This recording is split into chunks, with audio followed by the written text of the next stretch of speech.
For 40 years I carried a hole in my chest with a woman's name written on the inside of it. It was a small thing to other people, an omission, a blank on a family tree, but to me it felt like a missing rib, an absence that shifted the way I breathed, the way I learned to measure love. I grew up with hands that knew work and a heart that needed explaining.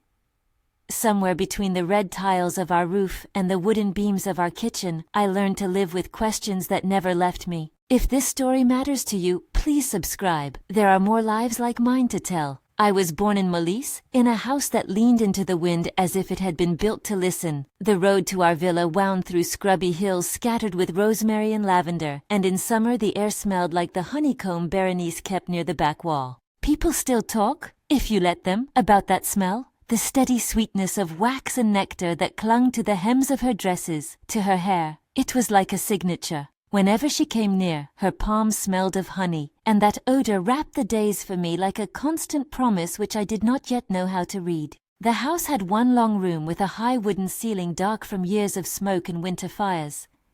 There were red tile floors that warmed in the afternoon sun, and a narrow window where I would sit and watch the market carts tumble down the hill on Saturdays. I could see the stall where Berenice sold jars of our honey, rows of glass catching the light like small suns, where Romano and I would meet years later. For now, it was the place where people came and tasted something honest and small, where the market woman would squeeze my cheek and say, "Angelina, when will your mother come home?" and then look away because she did not want to hear the answer. I grew up learning the names of things: rosemary, thyme, lavender, the old beehives, Arnie, lined against the wall, the thick knitted shawl Berenice wore like armor, the stove that never quite reached the warmth of a mother's lap. Berenice was not my mother. Everyone knew that. She was my aunt by name and my guardian by choice. She had taken me in before I could remember speaking whole sentences, swaddled me, and taught me how to move among the bees without angering them. She could read a hive like a book. When she lifted the frames, the bees would rise in a shimmering cloud and then settle back as if their trust had been paid for in something older than questions. Sometimes, when the afternoon was soft and the jars were lined up on the table, Berenice would hum while she worked. Her voice was low and steady. It sounded like the slow drip of honey. She never spoke about the woman who left me. She never told me my mother's name in the way other mothers tell small trivialities. Brown hair, the way she laughed, the color of her eyes. The subject moved like a private harvest between them, reaped in silence.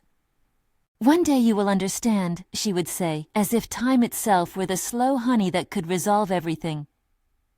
Children at school asked me questions I could not answer. They asked where my mother was. They asked why I came to school with my lunch wrapped in cloth, while others had the bright tins their mothers had bought. I learned early that questions put people on the spot. Sometimes I would make up little stories, a mother who worked in the city, a woman who loved birds too much to stay. But the fabric of my inventions never fit well. The truth did not spill easily from those around me. It was kept like a jar under the counter, only brought out when necessary. Sunday Mass offered its peculiar kind of exposure. I would sit pressed against the wooden pew, my knees cold, and watch other mothers smoothing their children's hair, slipping a coin into a palm. I watched the way the women exchanged looks, how they watched my face for a sign of shame. There was shame there like a small stone inside me, heavier when I was small, less useful as I learned to walk with it. Berenice would attend Mass and stand near the back, hands folded, head bowed, and once in a while she would give me a look that told me I was seen even when nobody asked.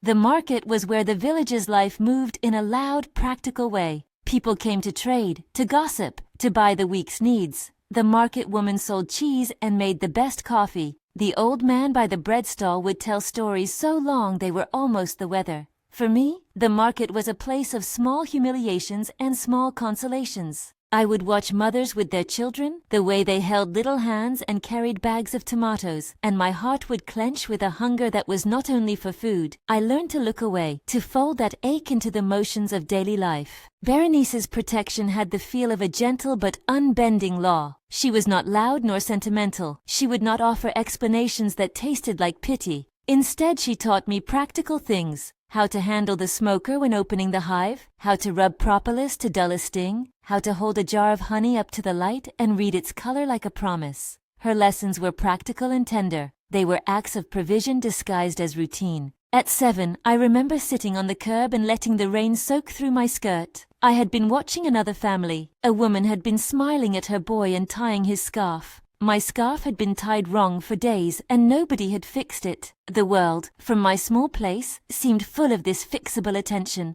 I began to cry, a hard, breathless thing, not because I thought I deserved the pity but because my chest felt too full of a question without an answer. Berenice came and crouched down, not with explanations but with the same steady hands that would later lift frames of honeycomb. She pressed me close and said, "One day, Angelina, one day you will understand." That phrase was a shield in a sentence. I held it against my chest, sometimes like balm and sometimes like salt. As I grew older, the absence hardened into something with teeth. Adolescence makes monsters of small things, and I was no exception. I learned to make myself larger than the whole by growing thicker skin. I became sullen in school, sharp with friends who did not understand why I could not simply be like other girls. I would watch lovers in the market and imagine a mother's face appearing at gates and buying bread. My jealousies were quick and my forgiveness slow. Berenice would say nothing. She offered instead the quiet chores that anchored me, the chores that made my hands believe they were enough. There were whispers in the village, as there always are in small places, where reputations behave like weather, shifting and sudden. Names carried weight. In my ears, there was one name that seemed always to graze the edges of conversation. Tarquinio Ferri. He was a judge, people said, a man whose words moved more than ordinary words. In Italy, judgment has a particular echo. Men like him had faces that were familiar and hands that reached high. I did not know what to make of it at the time. Adults lowered their voices and patted my shoulder, as if proximity to such a name was a heat I might catch. People said, they whispered, it was not spoken openly. When something is not spoken openly, that is because those who might speak fear the ripples. They feared for themselves, or for their sons, or for whatever small security their silence secured. When you are young, you find ways to punish the world for the things you do not understand. I ran away once when I was 13. I walked to the old olive grove with a small pack and sat among the gnarled trees until my legs grew numb. I imagined a future where I would find myself fathered by no one and mothered by no one, a woman bent under a son of my own making. Berenice found me with the light flattening her face. She did not yell. She only wrapped me in a shawl, and her hands smelled of honey, that same smell that, strangely, blunted my anger. "You think I did not want to keep you without hurting?" she asked me then. "You think the choice was simple?" Her questions hung like the windows in winter, fogged, the shapes inside indistinct. I could only look at her and see that she had aged into her role as protector with a cost we both felt but did not name. The beehives taught me meditation in a way school never did. Working among them requires a slow heart and careful movements. Bees are precise in their labor. They do not preen for pity. You must be patient with them. When a hive swarms, you cannot storm it with anger. You must coax it, smoke it gently, and lift the frames with a steady hand. I took refuge among the hives because there, amid the quiet industry, my questions could rest. Honey itself has a way of remembering the flowers that made it.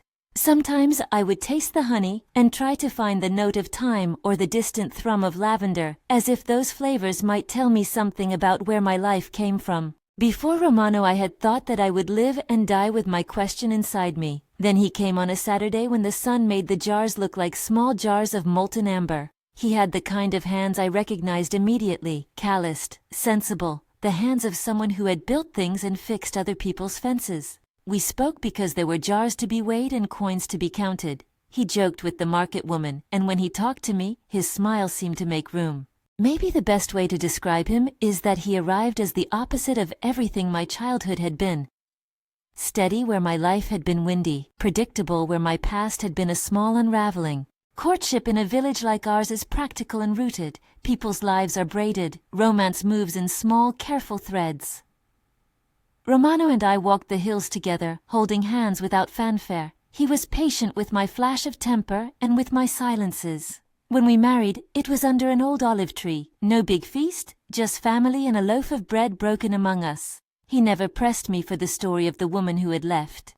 He seemed to understand that some doors could only be opened by time. Motherhood for me was complicated and healing at once. When Marco was born, I felt something new and fierce that rearranged the way my chest fit the world. Lucia and Matteo came after him, each one a small bright seam in a life I had learned to stitch myself. They were balm. They were also a way of practicing what I had not received. I learned to hold a child with the sort of gentle brutality that builds a life, firm enough to set boundaries, soft enough to let healing grow. I made honey pancakes for them, dripping the amber over warm dough, and watched as they licked the sticky sweetness from their lips. Their laughter was a kind of prayer, and for long stretches it made the hole inside me feel smaller.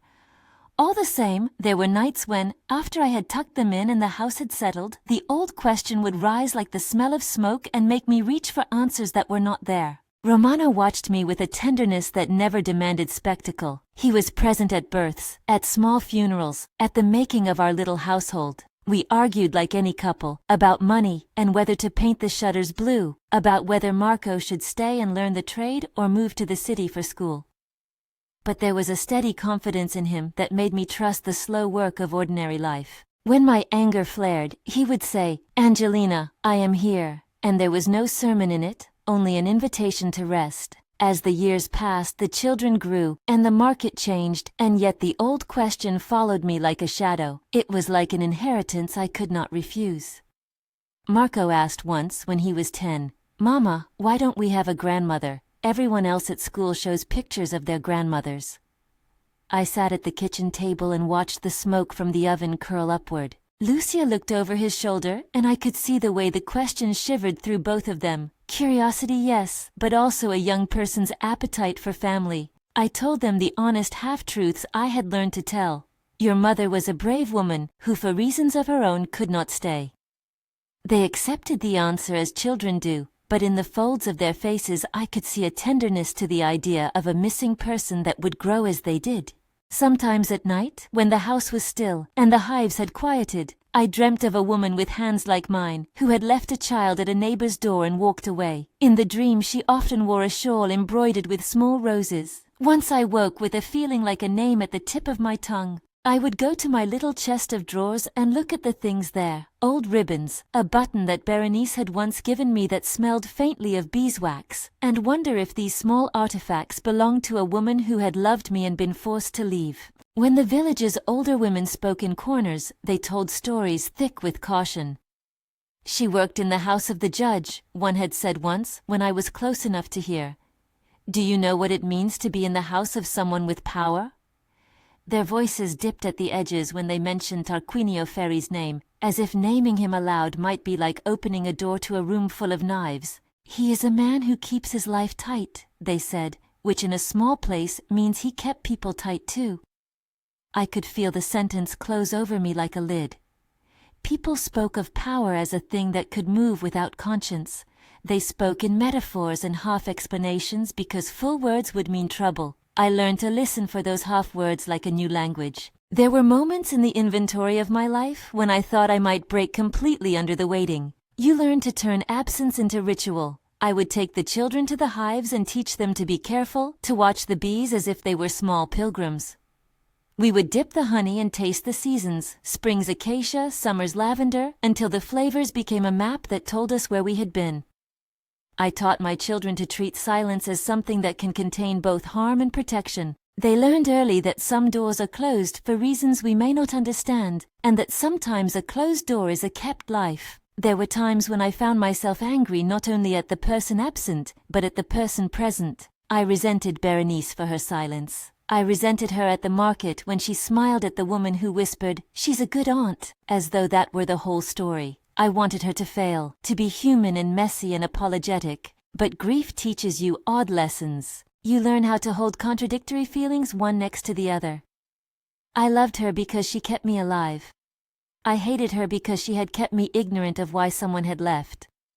Her hands that smelled of honey had saved me, and those same hands had kept secrets. As the children grew older, the question came up again with a new pressure. Lucia began to ask about family trees and where the women of our line had buried their things. School projects required photographs of grandparents, and Matteo's teacher asked the class to bring in a family story. These small domestic requests became ladders that pulled at the hidden windows of my past. I made the choice many mothers make, to tell only what would shelter my children.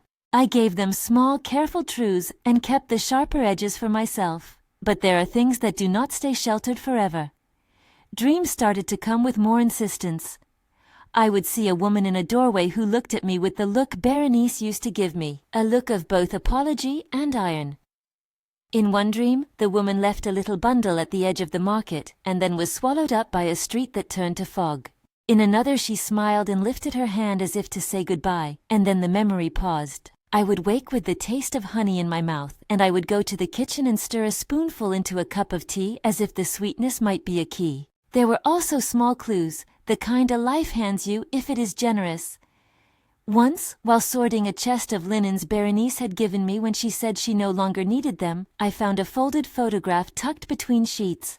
The picture was of a young woman with a face I did not know, wearing a plain dress and standing in front of a wall crowned with a window. On the back, in Berenice's careful script, was a name, Addolorata. It is a name that means sorrow. It is also an old name, noble in its melancholy. Holding that photograph was like finding a sealed letter. My fingers trembled. I wanted to ask there and then, but the presence of the children in the other room made me stop. I folded the photograph back into its paper like a secret I had no right to unfold. Years gather the same way jars gather, one next to another, labeled by date and color. Time carries small clarifications. Berenice began, slowly, to seem older. Her hands trembled at times when she lifted the frames from the hive. Once a smoldering cough rattled through her chest, and she would sit longer by the stove. I noticed these things because I had to. I had children who needed both of us. There was also a shifting in village talk. People who had once shied away from certain names began to nod more openly, to offer stories as if the winds had changed.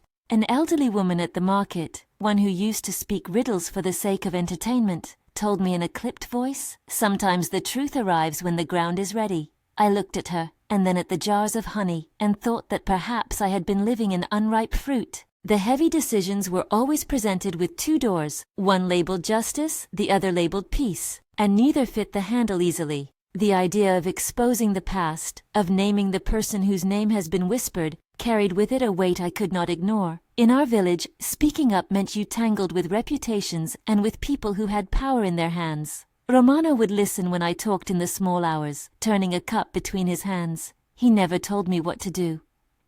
Instead, he would lay a calloused hand over mine and say, "You must do that which keeps our children safe and the family whole." That was not a dismissal. It was a counsel that trusted me to choose. I had built a life of many small repairs. I had learned to extract sweetness from places that had not been kind. My children were healthy. They learned to sit with elders and ask questions, and I saw in them a curiosity tempered with gentleness that I had wanted to give them. Marco grew tall and steady. Lucia liked to sew and would sit beside me mending my sweaters while I spoke in half sentences about the woman with the shawl. Matteo had a boy's appetite and a stubbornness I recognized in my own jaw. When the grandchildren came later, 6 small bright things who made afternoons loud with play, the whole inside me rearranged itself again, though it never closed utterly. There came a winter in which the country seemed to hold its breath a little longer than usual. Berenice's cough, which had been a companion for some years, deepened. I noticed small things: a basket left unwashed, a cigarette stub gone cold, the way she sat with her hands folded as if they weighed more than usual. She was still strong enough to walk the hives on calm days, but there were mornings when she would make tea and the mug would tremble. I remember thinking at the time that age finally had its proper call on us all. One night I had a dream that was more like a memory than a dream. I saw a woman, Addolorata, standing near the place where the honey was strained. She smiled in the dream without sadness, and then she looked at me directly and mouthed words I did not hear. I woke with the name on my tongue and the taste of lavender in my mouth. The next morning I found myself standing by Berenice's bedside more hours than necessary, watching the way the sun made the dust on her hands look like small gold. Our conversations were fewer. The hospital visits were still a rumor. There came a day when Berenice called me to her small kitchen and placed a packet on the table. It was tied in a scrap of blue cloth, and inside was the photograph I had found before, plus a letter written in her precise hand. I unfolded the paper. Her handwriting had the slow, heavy grace of someone who measures every sentence like an economy.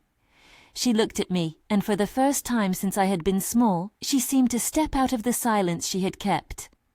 There was fear in her face and a relief I could not name. She said nothing at first, only watched me read. I felt like a child caught in the doorway of a room with light. "What do you want me to do with it?" I asked, though I knew already that the contents had already begun to rearrange me. The blue cloth seemed to hold a history like the way honey holds the taste of 100 flowers. I could not tell yet whether what the papers contained would fill the hole or widen it, but I felt, with a force that was almost physical, that something was about to be decided in my life. Not long after that, Berenice's condition worsened. She became quieter and then quieter still. The house felt larger and lonelier without her humming. Romano went to the fields more often when he could to give me time to sit in the kitchen and listen to the hives hum like a distant church. I found myself turning the photograph in my hands, trying to make its face resolve into a story. On a morning when the air had that brittle smell of early spring, the phone rang. The voice on the other end said only, "You should come," and the line was full of a kind of quiet that meant the world had shifted. I left the children with a neighbor whose hands smelled faintly of soap and bread, and ran down the path, the jars glinting in the market stalls like a warning. The olive trees seemed to lean in and watch as if the whole countryside knew what was coming before I did. There are moments when you hurry through the world, and every step is a drumbeat of fear. I remember the way the terracotta tiles looked wet even in sun, how the dust rose thin against my shoes. I remember thinking, absurdly, of the bees and how much trust they place in a steady hand. When I reached Berenice's door, she opened it before I could knock. Her face had a clarity to it that made me stop. She took my hand. Her fingers, which had once been steady, trembled, and pulled me into the small kitchen that smelled like honey and old tea. She sat me down, and for a second she seemed to be the age I had never imagined, older than both of us had thought she would be, and yet completely present, as if the weather of things had clarified. "I have kept you," she said then, and her voice was the thing I had always heard, except this time there was no reserve. "Do you know that you were kept because we thought it would keep you safe?" The sentence landed like a stone into a still pond. I had been poised on questions for decades. Suddenly the surface broke. I felt everything tighten. In my chest, the hole I had learned to carry made a sound like old wood snapping. There are ways you brace yourself for a truth and ways you do not.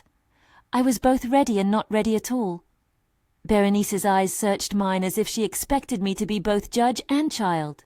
She had lived with the burden of a decision that had not been made lightly. I wanted to ask, "How could you let me go?"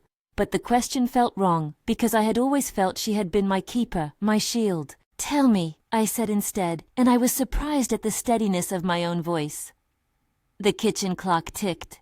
It was the sort of ordinary thing that can make monstrous news feel like a misstep in a normal day. What she said next was the sort of slow unfurling that a life does when it gives you its secret. It was the kind of telling that makes one realize how many small, quiet decisions are made in the name of love. I sat very still.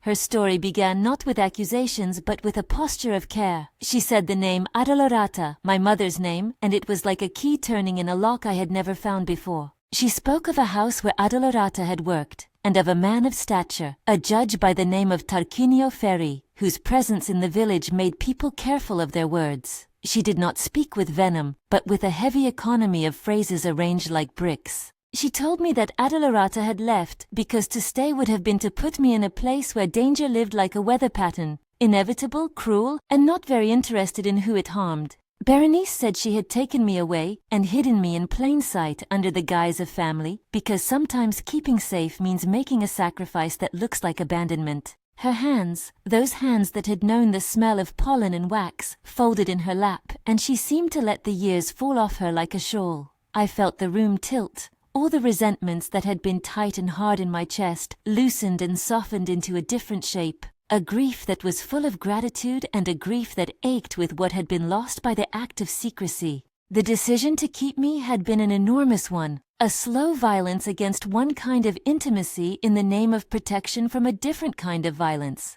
Berenice's confession did not settle the question of moral right and wrong in neat boxes. It complicated everything by teaching me that love sometimes hides like a secret in order to protect. But there were other things in her voice, small hesitations that lifted like the faint smoke of a distant fire. She said there had been other reasons that made some people in the village speak in whispers and strike their palms to their chests, and she used phrases like, "It was feared," and "it was believed," when she named the man whose house Adelarata had kept. Her words never alleged a verdict. She wrapped the facts in the careful cloth of what people thought and why they did not speak loudly. I felt the old web of rumor and fear tighten and then loosen, because this was a world where to name something might demand more than the village could give. When she finished, there was a silence so deep that I could hear the bees in the awni in the next field. Outside, the market woman shouted for a customer. A cart rolled by, ordinary and oblivious. Inside that small kitchen, the world had been rearranged by the weight of a name. I had waited 40 years for this, and the moment of revelation felt both like arriving and like a beginning. My chest was a theater of conflicting emotions, relief, fury, gratitude, and an ache that went very deep. I thought I knew what I would do. I imagined that I would rise up like a woman set free and demand something like justice. But the reality, in those first stunned breaths, was confusion. Berenice's story was not an accusation with clean edges. It was a complicated rescue narrated by a woman who had paid for that rescue with a life of secrecy. The name Ferry was said in the same breath with warning. A man who had influence, whose shadow reached farther than most. People believed, Berenice said, and we did what we could with what we had. It was an answer, of sorts, but it was also an invitation to reckon with choices that had preserved one life by making another life a hidden story. I left her house with the photograph in my coat and a new weight in my chest. The village seemed to have both opened and narrowed at once. I walked slowly back past the hives, feeling their soft drone like an organ accompaniment to my thoughts. The jars on my table that evening looked different under lamplight. Their honey now tasted as if it carried a story within it, one of survival and of a decision that had been made in the dark. That night I could not sleep. The children were asleep, their breaths even and small. I sat alone at the kitchen table with the photograph and the packet of papers Berenice had given me and turned them over like a relic. I thought about the woman with the shawl and the name Adelarata. I thought about Ferry, the judge, a man whose name had been like a closed hand, and about how living under the fear of him must have been like trying to sleep while someone paces outside your house. I thought about Berenice's hands, and how often the best protection asks for a sacrifice we do not always understand until much later. I went to the window and looked at the dark line of hills. The bees had settled for the night and the air smelled faintly of rosemary. I felt, for the first time in many years, that a direction was being handed to me, not as an order, but as a possibility. The old question had been answered in part, but it had opened new questions that demanded choices, whether to search for more, to speak, to expose, to forgive in public, or to reserve forgiveness like a private thing. I traced the rim of the photograph with my thumb and thought of the children who were sleeping and the life we had built.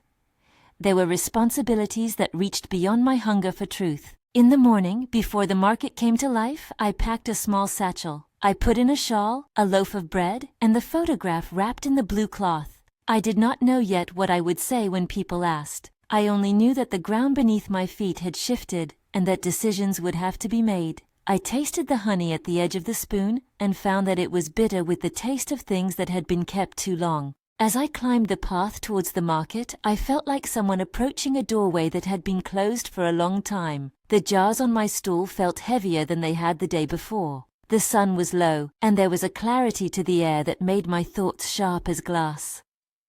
I stopped for a moment to look at the hills where the bees kept their slow liturgy. I thought of Berenice's hands, and of the years she had carried a secret to save me. I thought of Adelarata, whose name meant sorrow, yet whose choice had, in a web of concealment, preserved a life. There are times in life when you think you are ready for what will come next, and you are not. The phone at the stall rang with one small, crisp tone. When I lifted it, I heard a voice that made the air vanish. "It's Berenice," they said, and everything narrowed to that single word. The world tilting again, I dropped the coin in my palm and ran, the jars clinking like little bells of warning. I remember the smell of the market as I passed, coffee, bread, the bright oil of olives, and how all these ordinary things suddenly seemed to be watching me hurry. I did not know, as I covered the path, what she would tell me when I reached her. I only knew that something was arriving that would require all the courage I had learned from beekeeping, from marriage, from decades of waiting. The photograph was warm in my hand, the blue cloth damp with sweat. The sky above the valley was the color of pale honey, and for a moment, I thought that nothing in this life is by chance. Nothing in this life is by chance.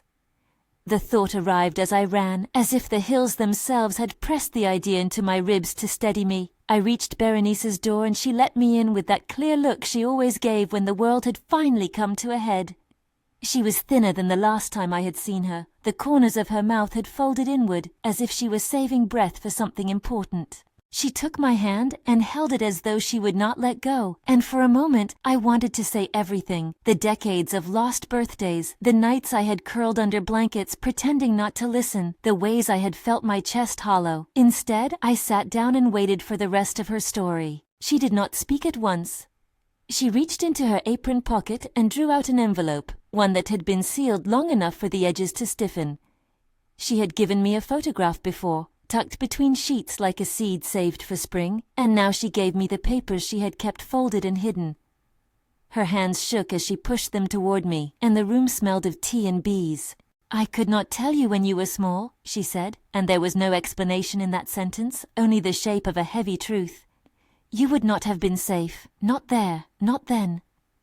When she said the name for the second time in my life, Adolorata, it was as if the air rearranged itself. Her voice made the syllables soft and certain. Berenice told me, with the economical grief she had always used, that my mother had worked in a house of consequence, that she had been a servant and trusted with the routine of other people's lives. She was gentle, Berenice said. She had a way of making small things last.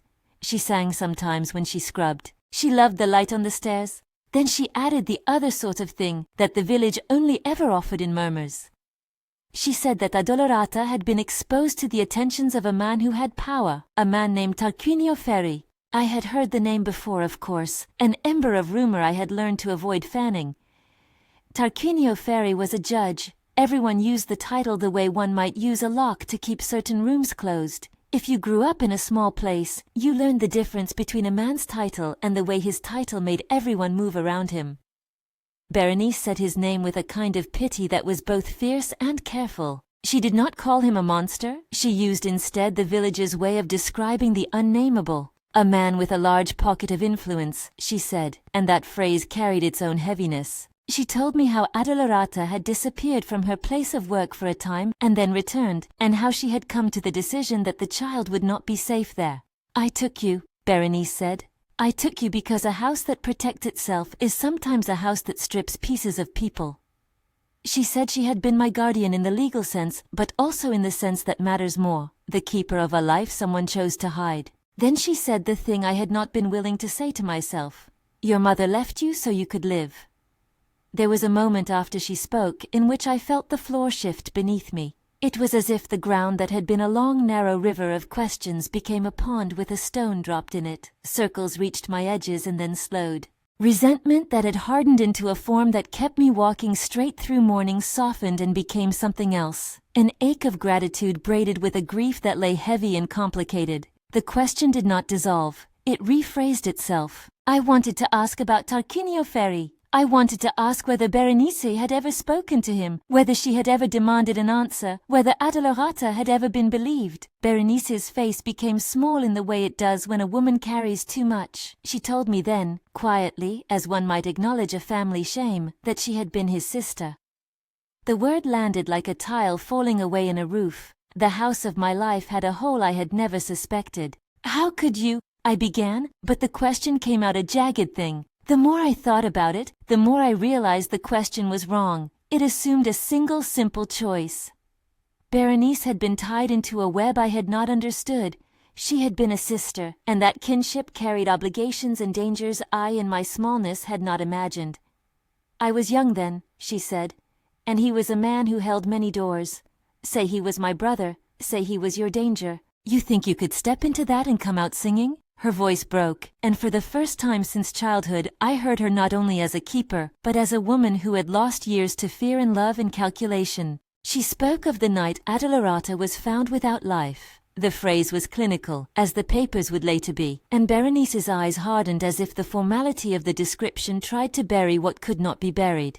They said sudden illness, she told me. The officials wrote it down. There was a note of an end like a door closing quickly, but sometimes words are a coat you put on a body and call it warmth. She was young. She was not ill before. People saw things and then put their hands to their mouths. Berenice used the measured language the village used when it wanted to keep dignity. It was said.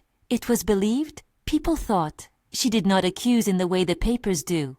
She only left the space in the air where the suspicion hummed like an unsettled hive. I went to him once, she confessed, and the confession was a small animal on her tongue that she barely let loose. I went to my brother and I told him, "You have to let this be no harm to the child." He looked at me like I had asked for the moon.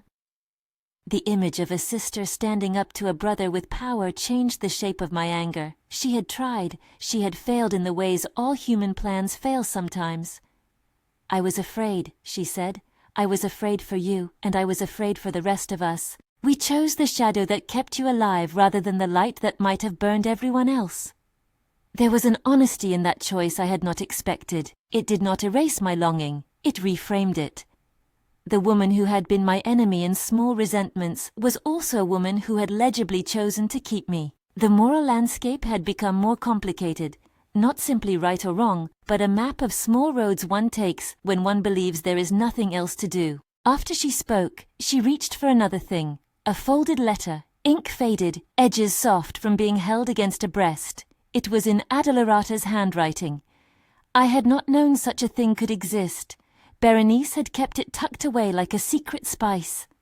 I opened it with fingers that felt too large for such a tenderness, and the words were simple, modest and direct, the way a woman who works with her hands writes when she has no need for ornament. Adelarata had written to me, though she had never seen my face. She had written to a child she had decided to leave because the world she knew was dangerous. "My darling," the letter began. In Italian, the words had an ache I still taste in my mouth when I read them aloud. "You are my life, and I must make a place for you where you can breathe. I do not know how to ask for forgiveness for this leaving. I only ask that you remember that to leave was to try to spare you."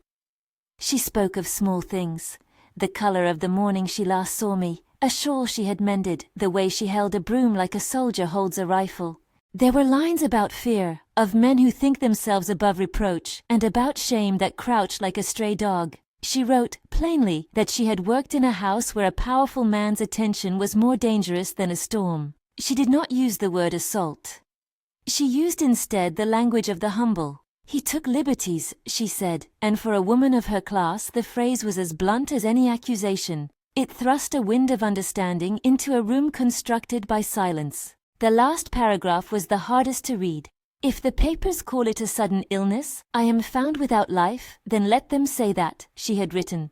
"But know that I left so you could live. If you ever find this and you are old enough to understand, forgive me if you can, live." The letter did not plead for pity. It did not ask for restitution. It asked for an acceptance I am not sure I could give at first. There was, in those few sentences, a courage that made my chest feel too small and too full at once.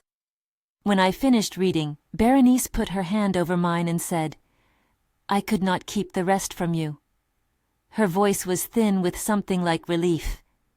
"I have waited as long as I could wait. I could not carry this further away." Her look was an offering and a warning. She had chosen, in the end, to tell me something that would reshape my life. The truth had come late, as truths that must be guarded often do. It did not untangle everything. It left wounds that needed tending. The day Berenice died came quietly, as if the house itself took pity. She passed with the windows open and the smell of rosemary riding the breeze. I sat by her and held her hand. She whispered names, small things of the bees in the kitchen, the rhythm of family, and when she reached mine she pressed it and smiled. "Be strong," she said, not with the iron I had known but with the softest steel of someone who had borne many burdens. Tell the children when it is time." Then she closed her eyes and the breath left her like a slow, even bell. After she was gone, grief did what grief always does. It made decisions urgent and small things monumental. I had papers, a photograph, a letter. I had a name. I had a bruise of suspicion that sat under the ribs. I had a choice to make. The village would soon know. Secrets leak like water through old stones. I could press my need to know into the public way. Go to the priest, speak to the men at the tabachi, call the offices where records lived, or I could fold the knowledge in on itself and let it be a private inheritance. The idea of going to authorities felt like stepping into a room where one would be measured and found wanting. Tarquinio Ferry's shadow, even in death, was a thing people still felt. He had died, yes, though people spoke of his passing with the complicated relief of a burden removed, and yet his memory retained the capacity to alter lives. I began because the need to move is stronger than the need to stand still, to look for small proofs. Not for some headline or revenge. I did not want to turn my mother's grief into a spectacle. I wanted to know what had happened, because knowledge itself had a rightness I had been denied. I went to the parish office and asked for records. The priest, a man with gentle eyes who had known me since I was small, sat back in his chair and touched the rosary on his wrist. He did not say what I feared, that there had been a cover-up, but he spoke of the limits of what the church could reveal, of records moved and papers misplaced through the years. You learn, in a small place, that the bureaucracy of loss is as human as the gestures of care. I knocked on the doors of women who had been older then, those who trade gossip like currency and history like bread. An elderly seamstress whose hands twitched when she spoke told me she had seen Adelarata come to market a week before she died, moving as if she had slept very little. She was pale, the woman said, and she looked like someone who carries a too heavy basket. An old man at the cafe, who used to polish shoes and had a memory like a well, recalled hearing the rumor that the official story had been sudden illness, but he also remembered that Adelarata had been buried swiftly, without the kind of questions people ask when the dead are suspiciously young. It wasn't for us to poke, he said. Their words were not proof, they were texture, the kind of small testimonies that build a picture when the formal documents are silent.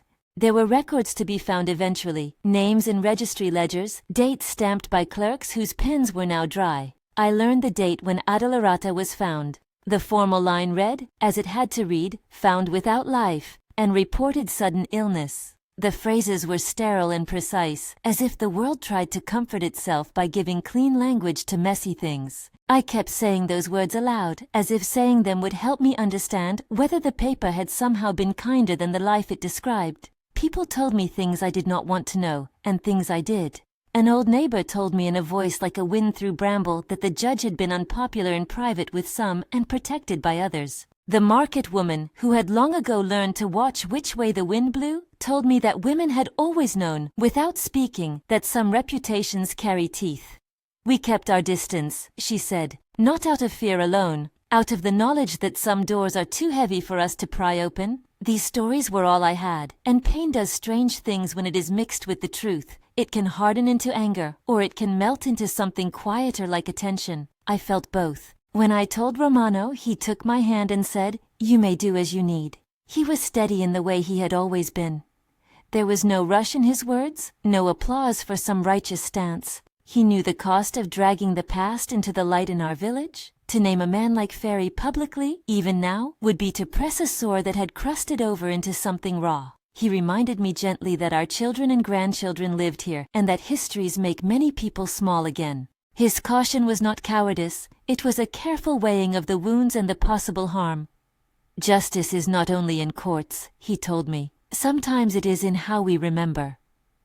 I held his hand, and thought of my mother's letter, that quiet imperative to live. I chose a path that felt honest to me. I would not take the story to the newspapers. I would not call for a trial that could only overturn dust. Instead, I decided to honor Adelarata in the ways I could control. Small, final material acts. I would restore her grave. I would make sure her name had a place not of rumor but of care. I would tell my children when their hearts could take it. I would teach the grandchildren the work of the hives and tell them that sweetness can be an act of remembrance. Going to the cemetery was an awkward thing to do for a woman who had not had a chance to mourn openly. The grave was small and unadorned. Years of weather had softened the stone. There was no tidy wreath, no neighborly offerings. I brought rosemary and lavender from my garden, the herbs that had been the architecture of our hills. I brought a jar of honey as an offering and set it on the stone. I knelt and scrubbed at the lichen with a dishcloth until the name Adelarata looked up at me like a face in a window. I felt foolish and indomitable all at once. When I straightened and placed the flowers, I spoke aloud whatever I needed to say. Thanks, apology for the years lost, a promise to remember and to teach. I repaired the frail headstone with the help of my children. Marco, who had hands able at the work of the world, mixed mortar and steadied the stone while Lucia cleaned the old metal letters. Matteo dug and read maps of where our family had been and where they would be. The work was both physical and metaphysical. Our hands made repair in ways that speech rarely can. We planted rosemary around the grave. Always plant rosemary, I had learned. It remembers. We left a jar of honey and a scrap of a shawl Berenice had once worn, the one that smelled of wax and old labor. When the children were younger, I had kept the truth from them in the name of shelter. Now, as adults and parents themselves, they gathered around the grave and listened. I told them the story as simply and honestly as I could, that their grandmother had been named Addolorata, that she had worked in a house of influence, that she had left them to keep them safe, that she had been found without life and the papers said sudden illness, that Berenice had done what she could. My voice wavered in the middle, my hands would not be still. Marco put his arm around me, and Lucia reached for the photograph I had brought. Matteo stood with his jaw clenched and said nothing for a long time. They felt what I felt. Marco's first reaction was anger. Old, hot, and immediate. Why did no one do anything? He asked. Lucia's eyes were soft with sorrow and then with a fierce pride. She gave you life, she said. And someone had the courage to keep you alive? Matteo wanted to speak of justice.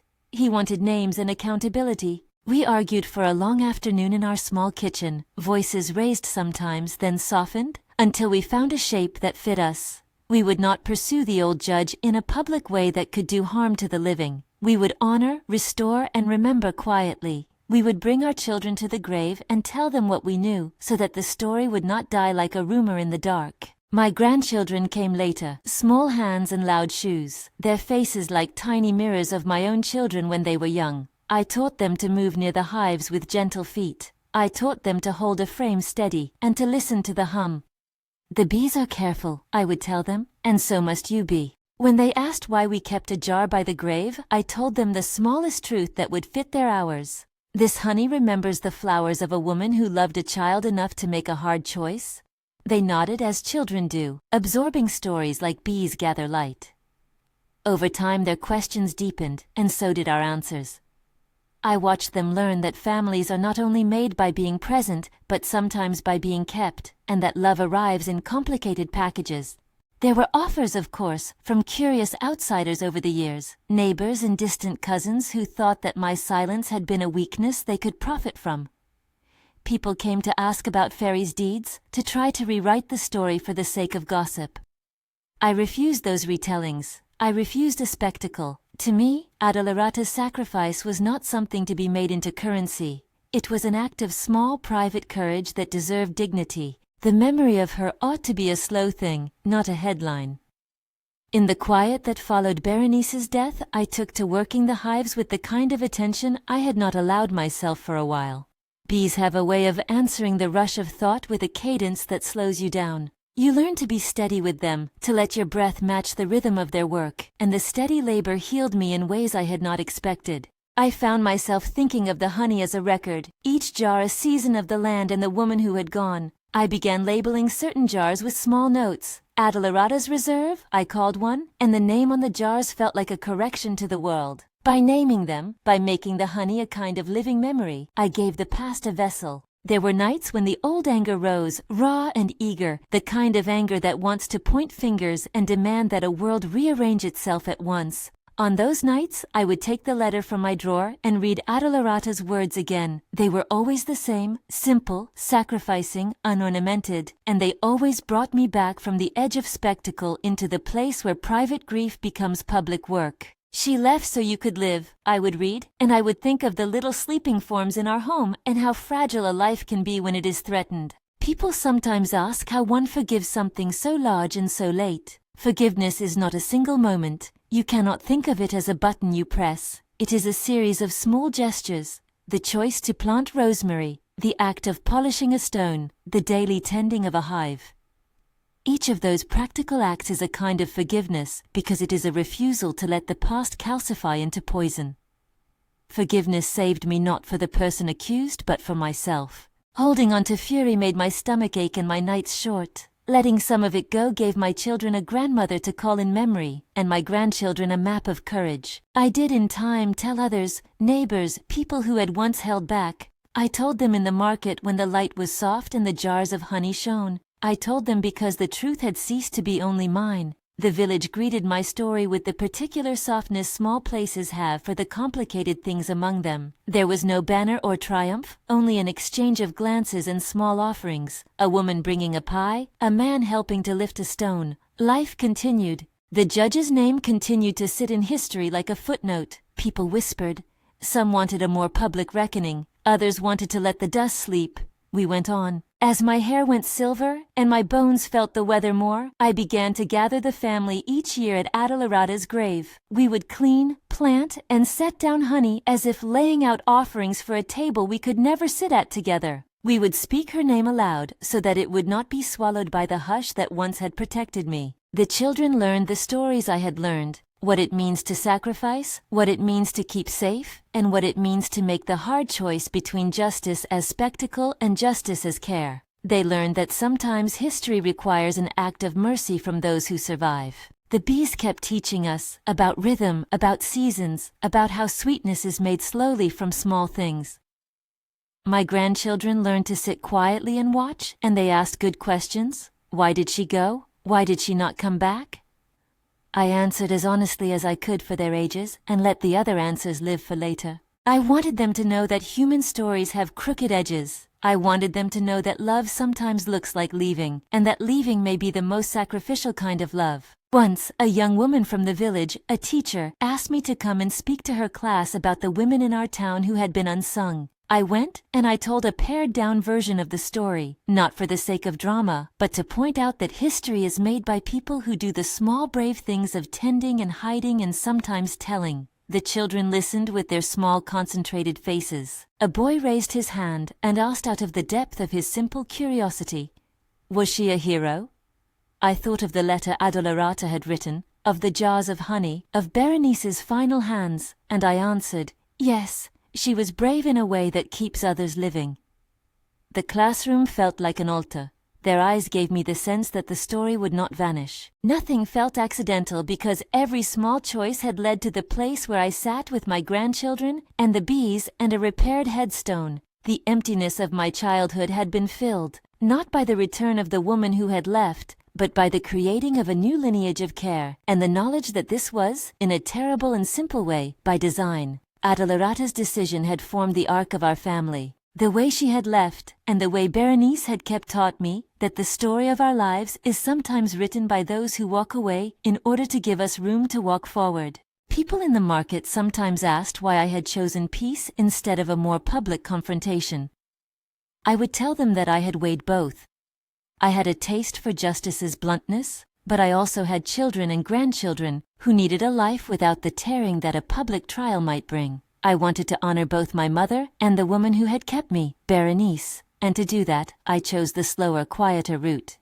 Peace is not forgetting, I would say. Peace is the work of keeping the truth in a place where it can teach rather than wound. There were also moments when I allowed myself to be angry, short-lived as it was, then to move past it with a kind of ritual. I would go to the field and work with the bees until my hands smelled of wax. I would lift a frame and breathe until my heart was steady. The bees listen to nothing but the steady hand that guides them, and in that silence there is a kind of schooling. They taught me to be steady in grief and not to mistake fury for motion. As the years gathered, I began to speak the story for those who needed to hear it, not as a scandal but as a lesson. My mother left me with another family, I would tell people. It was the only way she could protect me. Their faces would often register an immediate shock at imagining such a young woman making such a decision, and then a slow understanding. 40 years later, I discovered that nothing was by chance, I would tell them, and the sentence would land like a bell. Some losses are sacrifices made in a different currency. Call them abandonment if you must, but know this, it may have been love in the awkward clothing of fear. I taught my grandchildren certain practical things in the same breath I taught them about memory. We planted rosemary and lavender by Adelarata's grave because those plants survived drought and cold. We tended the Arni because bees taught patience. We made sure there was always a jar reserved for the remembrance table. At family meals, we would mention the names of women who made us what we were, Adolorata, Berenice, and we would make a quiet nod to the ways in which courage had been disguised as leaving, and silence had been used as protection. In the end, the hardest forgiveness was that I had to forgive myself for the shape of my anger. For decades I had imagined my mother as a villain of absence. When I learned she had left to protect me, I found I had to rearrange a life's worth of stories I had told myself. It is a strange thing to recast your inner narrative as a gift you once mistook for injury. There were nights when I would hold the letter to my chest and feel a small warmth, the kind of warmth you get from a jar of honey left in the sun. The knowledge that someone had deliberately made the most difficult choice to spare me reassembled pieces of my heart that had long been fragmented. I do not say this to suggest all abandonments are noble. Many are not. Many harms are done in the name of convenience or desperation that holds no moral nobility. But in my case, the leaving was a strange, hidden rescue. That is what shaped the line of my life. A sacrifice disguised as absence, and the decades it took for truth to surface like a plant pushing through soil. On quiet evenings I sit on the step by the hives and watch my grandchildren move among them, small knees bent, voices low. I watch Lucia, who now keeps a neat book of family stories, writing little things down so they will not slip into rumor. I watch Marco showing his son how to hold the frames with reverence. When the sun makes the jars glow, I sometimes take a jar of Adolorata's reserve and taste the lavender, thinking of the woman who had left me behind so I could stand here at all. The sweetness is complicated. It carries the memory of loss and the flavor of rescue at once. If someone asked me now what I learned from carrying the hole in my chest for 40 years, I would tell them this: nothing in life is truly accidental. Decisions are made in the dark, and sometimes those decisions are the only available way to protect a life. The fact that the truth arrived late did not make it less true. Instead, it let me choose the shape of my response with a calm I did not have in youth. I chose to honor, to repair, and to teach. I chose to carry the story as a lineage of bravery, rather than as an indictment to be shouted from rooftops. I thought the story would make me bitter. Instead, it has become, in parts, a map. I see now that Berenice's hands smelled of honey because she worked in a way that fed people and kept them safe. I understand that Adolorata's absence was a seam ripped into our family that, when mended, did not hide the scar but made the fabric stronger. There is grace in the crooked seams. I do not know what the world would have been if things had been done differently. I cannot know whether a public exposure would have yielded apologies or more harm. The only thing I can hold is the life I have and the choices I made when the truth arrived. So I restore the grave, I tend the bees, and I tell the story to my children and grandchildren. I press rosemary leaves between pages of family books, and I put aside a jar of honey each year with a label that tells the season: spring of acacia, summer of lavender, and sometimes, when someone asks for a jar, I tell them, this one is Adolorata's. People listen with the reverence of those who understand that sweetness sometimes costs everything. To those who hear this and carry their own holes, I say, look for the hands that kept you. Not everyone who leaves is cruel, and not every silence is cowardice. Sometimes a woman or a man makes a choice no one else could make, and that choice is the reason you are alive. Forgiveness is not an obligation placed on the wronged. It is a relief you allow yourself so that bitterness does not harden into a wall between you and your own life. I end as I began, with a small blessing and an invitation. Tend what you inherit. Name those who made your life possible. Plant rosemary and lavender, and teach your children the songs that once kept people warm. If this story means anything to you, carry it gently. Share a memory of a woman who kept you, or a man who taught you to be steady. It will be enough. If this story touched you, please share it with someone who needs to hear about the quiet, complicated courage of the women who came before us. Leave a comment with a name of someone who protected you, and subscribe if you would like to hear more stories of ordinary lives that shape the world. May the sweetness of remembrance be your guide, and may peace find the place in your chest where questions once lived.